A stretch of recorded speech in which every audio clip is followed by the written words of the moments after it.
And you've been in the scene for quite some time, apparently. Into doing BDSM professionally. Right.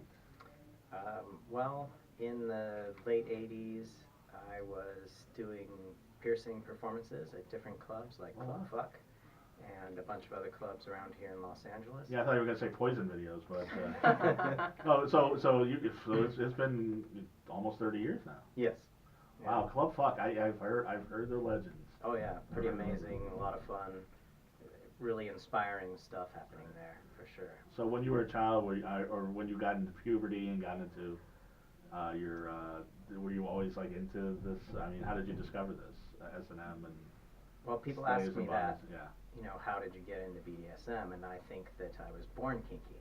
The Right. same way that people say that they were born gay, I feel that I was born kinky. This is part of my sexuality. This Right. is part of who I am. Right. I was born this way. I remember being very young, like 10 years old, tying up the neighbors' kids and getting in Really? trouble Wow. for doing that. Wow. Wrapping kids in black plastic bags and putting them in cardboard boxes and tying them on the That's throat, great. different things like that. So some things that were even kind of elaborate, you know, or unusual. Right. Not just taking a jump rope and wrapping it around your chest. Oh, in a that's chair. yeah, those vanilla Being a junior little more high school elaborate than kids. that, Yeah. Wow. But I got in trouble for it. And at the time, I didn't understand why I was getting in trouble because all we were doing was playing. We were just a bunch of kids playing. We were not sexualizing it. Right. So obviously, my parents felt that I was doing something wrong, in quotes, right? So if that's a fact, that they felt that I was doing something wrong, you know, later on you extrapolate and you start going, oh, okay, well maybe they thought I was sexualizing it, Right. but we were doing something sexual. Yeah. So later on I ask my parents as I get older, you know, so were you guys kinky at all? My dad was, my mom wasn't. They're divorced now. Right.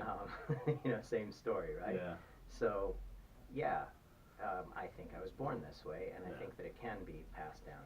I think it is From generation natural. to generation. Yeah, I think this is a natural thing, being into kinky things. Yeah. And you just had me thinking about my father's sex life, and I really don't need to think about that. So in the late 80s now, you just did you? I mean, when was the first time you actually went to a place, a dungeon or a club or a place where people were doing this as a performance? Well, before that, I was Okay. going to house parties when I was like 16, 17. I was with a girl who was 18, and so we were invited to people's houses to play at private houses, private Really? house parties. Yeah, mostly because they wanted to see her play with her, and I was allowed to come along. But that gave me the ability to see these older people playing and doing a lot of really cool extreme things, and then them wanting to show that stuff to me so they could play with her and show me the stuff. So I got opportunities to learn from people Right. really early on. And then I also got into piercing personally that way, and then later on started professionally piercing, and that was how I got involved doing piercing things and blood things on stage. Right. And then from there, got seen by people in the adult industry who said, hey, you're doing all these weird, interesting things. We want to incorporate some of this in some of our movies. Right. And then I started tying people up in movies. And Hannah, do you love the devilish smile when he talks about I it? do, I really do. But when I first met, like, he's very sweet and he's very gentleman-like, and then when he speaks, it's perfect. I'm just like, wow. I know Zoe's here. I'm like, I know Zoe's here, but you're very much Hannah's type. Yeah. I know, yeah. he really is. Huh? We're poly. I'm sure you are. Don't trust me. I would expect nothing less. No, I dated a girl that was poly very briefly, and she wanted me to like have board game night with her other lovers. I was like, nah, that's not for me. No thanks. But you guys have a whole different lifestyle. So Absolutely. yeah. So and now, I mean, you're a legend in the scene. Oh, thank you. Apparently. So so you were so needles are where you really got started. Blood shows on stage is kind of where I got started doing shows. Oh, okay. And from there, So did you have like a whole started vampire doing- look? I mean, you kind of have a vampire look now, but did you have like a whole? I was a goth kid. Really drug goth gothy, kid. like it was very gothy. Yeah. So what type of? I mean, describe for our audience and for Hannah who's really getting excited. What kind of like blood and M'Penzi's getting excited too. I didn't want to. Yeah, I didn't want to exclude you. What a bloodletting performance would be like. Well, a bloodletting one, for instance. Bloody one, you know. I would like to hear what a bloodletting one would be like. Okay, excuse me. Well, I did a bloodletting one where we had somebody tied up, and then I tapped veins and bled into a chalice, and then as the blood filled the chalice, poured the chalice onto a Bible. So it was all very religious based and stuff like that. Like during the shows that I would do things like suture myself into a web and be partially suspended that way. Sewed armor onto myself and onto my partner, and then we beat each other up on stage. Lots of different things like that.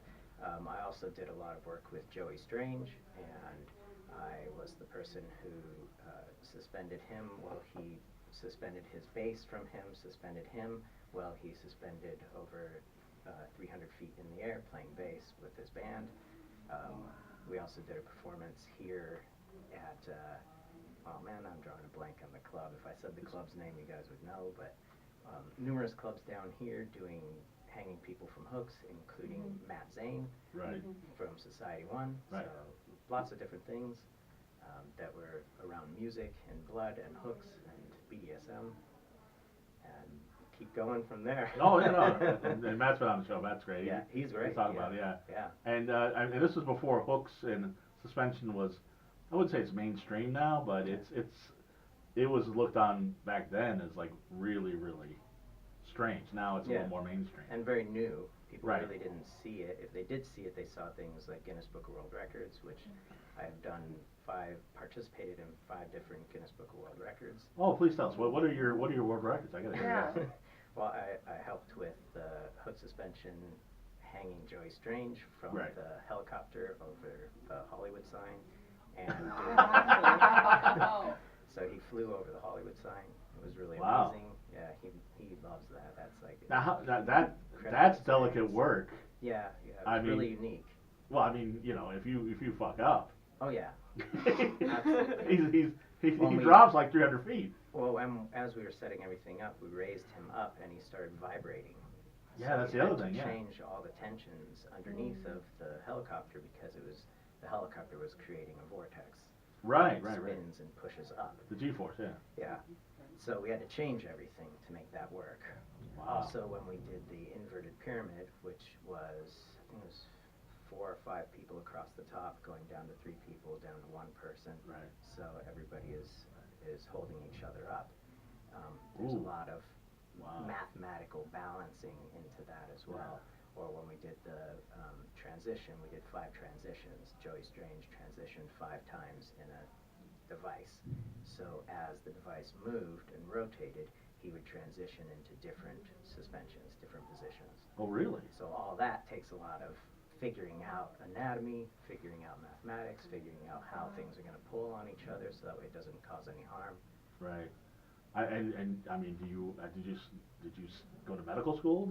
How do you find these things out? I was Gauntlet trained, so Gauntlet was the premier body piercing studio here in America, and kind of started the movement of professional piercing, and through that was created APP, Association of Professional Piercers. Right. So if you ever want piercing, go to a shop that is APP approved. Those shops are beautiful shops. They're well taken care of. The jewelry is amazing jewelry. Everything is of the highest quality. Everybody who is working in those shops are highly trained, very qualified people. So you didn't go to Spencer's Gift and they show you how to do the job? Correct. Exactly. Yeah. So wow. So man, you're just blowing my mind with some of these stories. The inverted pyramid. Yeah, that was really cool. And that predated the human centipede, I'm assuming. Yeah, it did. Oh, you had to go there, didn't you? Well, that's why I was just like, I was thinking about that. That's just nuts. And then now, I mean, you still do needle play? I mean, yes. I know you guys do privately. I can see it in her eyes, but. I still pierce for the community, but not professionally. Okay. So I don't pierce out of a shop or anything like that. But I do ritual piercings for the community. But you were doing role play as well, because that's what you're really.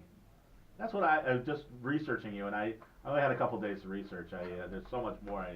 I want to have you on every week, but. Cool. I'm not kidding. Yeah, I know Hannah does.